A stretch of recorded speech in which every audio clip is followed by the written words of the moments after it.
ಆತ್ಮೀಯರಿಗೆ ಜ್ಯೋತಿಷ್ ಪಥ ಚಾನಲ್ಗೆ ಸ್ವಾಗತ. ನಾನು ನಿಮ್ಮ ಪ್ರೀತಿಯ ಅಜಿತ್ ಕಾರಂತ್. ಕುಂಭರಾಶಿಯವರಿಗೆ ಜೂನ್ ತಿಂಗಳಿನಲ್ಲಿ ಆಗಬಹುದಾದ ಶುಭಾಶುಭ ಫಲಗಳು ಹೇಗಿದ್ದಾವೆ ಇದನ್ನು ತಿಳಿದುಕೊಳ್ಳುವ ಕಾಲ. ಯಾಕೆಂದರೆ ಜೂನ್ ತಿಂಗಳಿನಲ್ಲಿ ಒಂದು ಮಹತ್ವವಾದ ಗ್ರಹ ಪಥ ಬದಲಾವಣೆ ಇದೆ. ಇದುವರೆಗೆ ಷಷ್ಠದಲ್ಲಿದ್ದು ಶತ್ರು ರಾಹಿತ್ಯವನ್ನು ಉಂಟು ಮಾಡಿದ್ದ ಅಂಗಾರಕ ತಾನು ಸಪ್ತಮ ರಾಶಿಯನ್ನು ಪ್ರವೇಶ ಮಾಡ್ತಾ ಇದ್ದಾನೆ, ಸಿಂಹರಾಶಿಯನ್ನು. ಅಲ್ಲಿಯೇ ಸ್ಫೋಟಕ ಗ್ರಹವಾದ ಕೇತು ಇದ್ದಾನೆ. ಜೊತೆಗೆ ಜನ್ಮರಾಶಿಯಲ್ಲಿ ರಾಹು ಸ್ಥಿತನಾಗಿದ್ದಾನೆ, ದ್ವಿತೀಯದಲ್ಲಿ ಶನಿ, ಹಾಗೂ ಪೂರ್ವ ಪುಣ್ಯ ಸ್ಥಾನದಲ್ಲಿ ಅಂದರೆ ಪಂಚಮ ಸ್ಥಾನದಲ್ಲಿ ಗುರು ಸ್ಥಿತನಾಗಿದ್ದಾನೆ. ಈ ಎಲ್ಲ ಗ್ರಹರ ಸಂಘಟನೆಯಿಂದ ನಿಮಗೆ ಜೂನ್ ತಿಂಗಳಿನಲ್ಲಿ ಆಗಬಹುದಾದ ಲಾಭ ನಷ್ಟಗಳು ಯಾವುದು, ಹೇಗಿರುತ್ತೆ ಇದನ್ನು ನೋಡುವುದಾದರೆ ಕೇವಲ 100ರಲ್ಲಿ 30 ಭಾಗ ಮಾತ್ರ ನಾನು ಈ ಫಲ ನಿರೂಪಣೆಯನ್ನು ಮಾಡ್ತಾ ಇದ್ದೇನೆ. ಇನ್ನು ಉಳಿದಂತೆ ನಿಮ್ಮ ಜಾತಕ, ಅದರಲ್ಲಿ ಬರಬಹುದಾದ ದಶಾಭುಕ್ತಿಗಳ ಕಾಲಫಲ ಇದನ್ನು ನೀವು ಗಮನಿಸಬೇಕು. ಸಪ್ತಮದಲ್ಲಿ ಕುಜ ಕೇತುಗಳ ಸಮಾಗಮ. ಇದರ ಕಾರಣದಿಂದ ಅನ್ನವಸ್ತ್ರಾದಿರಾಹಿತ್ಯಂ ಸದಾ ವೈರಂ ಸ್ವಬಂಧುಭಿಹಿ, ಅಂದರೆ ಊಟ ಹೇರಳವಾಗಿದೆ, ಮನೆಯಲ್ಲಿ ಯಥೇಚ್ಛವಾಗಿ ಭೋಜನಕ್ಕೆ ವ್ಯವಸ್ಥೆ ಇದೆ, ಆದರೆ ನೆಮ್ಮದಿಯಾಗಿ ಊಟ ಮಾಡಲಿಕ್ಕಾಗ್ತಾ ಇಲ್ಲ. ವಸ್ತ್ರಾದಿರಾಹಿತ್ಯಂ, ಕಪಾಟಿನಲ್ಲಿ ಬೇಕಾದಷ್ಟು ಬಟ್ಟೆ ಬರೆಗಳಿದ್ದಾವೆ, ಆದರೆ ಮನಸ್ಸಿಗೆ ಒಪ್ಪುವ ವಸ್ತ್ರವನ್ನು ಧರಿಸಿಕೊಳ್ಳುವ ಅವಕಾಶ ನಿಮಗೆ ಇಲ್ಲ. ಇನ್ನು ನಿಮ್ಮ ಬಂಧುಗಳಲ್ಲಿ ವೈರವನ್ನು ಕಾಣುವಂತಹ ಕಾಲ.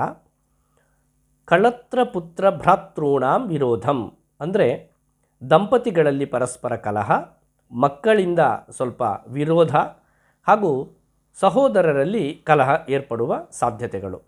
ದಾಂಪತ್ಯ ಹಾನಿ ಎನ್ನುವಂತಹ ಯೋಗವೂ ಇದೆ. ಹಾಗಾಗಿ ಕುಂಭರಾಶಿಯವರು ಸ್ವಲ್ಪ ಗಮನಿಸಬೇಕು. ಇನ್ನು ಜನ್ಮದ ರಾಹುವಿನಿಂದ ಹಾನಿ, ದೇಹದಲ್ಲಿ ಅನೇಕ ರೋಗ ಸಂಭವ.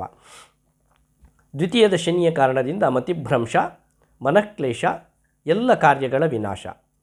ಇನ್ನು ವಿದ್ಯಾಭಂಗ ಮತ್ತು ಗೃಹ ಕಲಹ ಎನ್ನುವಂತಹ ಯೋಗಗಳು ಇದ್ದಾವೆ. ಬಂಧುದ್ವೇಷ, ಭೋಜನದಲ್ಲಿ ವ್ಯತ್ಯಾಸ, ನಾನು ಮೊದಲೇ ಅದನ್ನು ವಿವರಿಸಿದ್ದೇನೆ.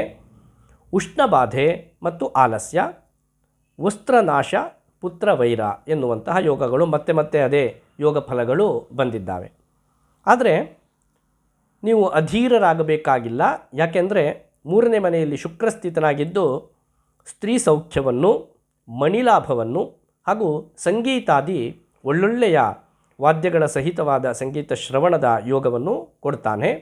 ಪಂಚಮದ ಗುರು, ಪೂರ್ವ ಪುಣ್ಯ ಸ್ಥಾನದ ಗುರು ನಿಮಗೆ ರಾಜ ಸನ್ಮಾನವನ್ನು, ಸಜ್ಜನ ಸಂಸರ್ಗವನ್ನು, ಹಾಗೂ ಪುತ್ರಾಪೇಕ್ಷಿಗಳು ಯಾರೆಲ್ಲ ಇದ್ದಾರೋ ಅವರಿಗೆಲ್ಲ ಸಂತಾನ ಯೋಗವನ್ನು ಹಾಗೂ ಯತ್ನಿಸಿದ ಕಾರ್ಯದಲ್ಲಿ ಅನುಕೂಲವನ್ನು ಒದಗಿಸಿಕೊಡ್ತಾರೆ. ಆದ್ದರಿಂದ ಕುಂಭರಾಶಿಯವರಿಗೆ ಶುಭಾಶುಭ ಫಲಗಳ ಸಮ್ಮಿಶ್ರ ಫಲವೇ ಇದೆ. ನಿಮ್ಮ ಗುರುದೇವತಾ ಆರಾಧನೆಯನ್ನು ನೀವು ಮಾಡುವುದು ಅತ್ಯಂತ ಸೂಕ್ತ. ಹಾಗೂ ಮಹಾಶಕ್ತಿ ದೇವತೆಯಾದ ಭೈರವಿಯ ಆರಾಧನೆ ನಿಮಗೆ ವಿಹಿತ. ಆ ಭೈರವಿಯ ಮಂತ್ರಾನುಷ್ಠಾನ ನೀವು ಹೆಚ್ಚು ಮಾಡುವುದರಿಂದ ನಿಮಗಿರುವ ಎಲ್ಲ ಅನಿಷ್ಟ ಫಲಗಳನ್ನು ನೀವು ಹೋಗಲಾಡಿಸಿಕೊಳ್ತೀರಿ. ಮಂತ್ರ ಹೀಗಿದೆ: ಭೈರವಿ ಭೈರವಸ್ಥಾಚ ಭೈರವಸ್ಯ ಪ್ರಿಯಾತನು ಭವಾಂಗಿ ಭೈರವಾಕಾರ ಭೈರವ ಪ್ರಿಯವಲ್ಲಭ. ಈ ಮಂತ್ರಾನುಷ್ಠಾನವನ್ನು ಮಾಡುವುದರಿಂದ ಕುಂಭರಾಶಿಯವರು ನೀವು ಶ್ರೇಯಸ್ಸನ್ನು ಪಡೆಯುತ್ತೀರಿ. ಈ ರೀತಿಯಾಗಿ ಕುಂಭರಾಶಿಯವರ ಶುಭಾಶುಭ ಫಲಗಳನ್ನು ನಿರೂಪಣೆ ಮಾಡಿದ್ದೇನೆ. ಶುಭವಾಗಲಿ. ಧನ್ಯವಾದಗಳು.